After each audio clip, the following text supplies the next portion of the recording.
Semua yang dikatakan oleh Mas Anies ini justru malah tidak konsisten atau kontradiksi dengan apa yang dia lakukan di Jakarta.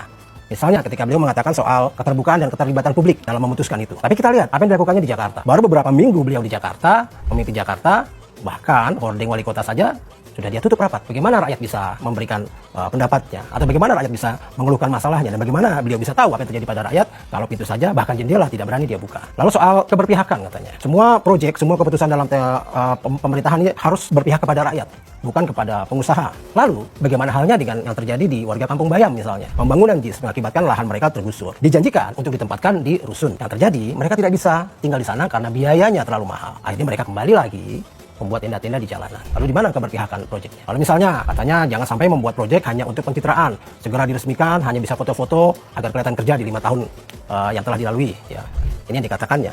Yang saya anehnya justru itulah yang dilakukan. Misalnya apa yang terjadi di Tanah Merah tentang sertifikat kawasan yang diberikan menjelang akhir Pak Anies masa jabatannya sebagai gubernur. Sertifikat atau izin kawasan ini kan hanya bersifat sementara, diperpanjang 4 tahun kemudian.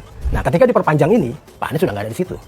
Sementara izin kawasan itu secara aturan sudah jelas salah. Ya. Kenapa cepat-cepat diberikan? Apakah ini karena pencitraan? Ya, kita nggak tahu juga. Tapi yang pasti yang ditinggalkan adalah masalah lagi, bukan penyelesaian masalah untuk warga Tanah Merah.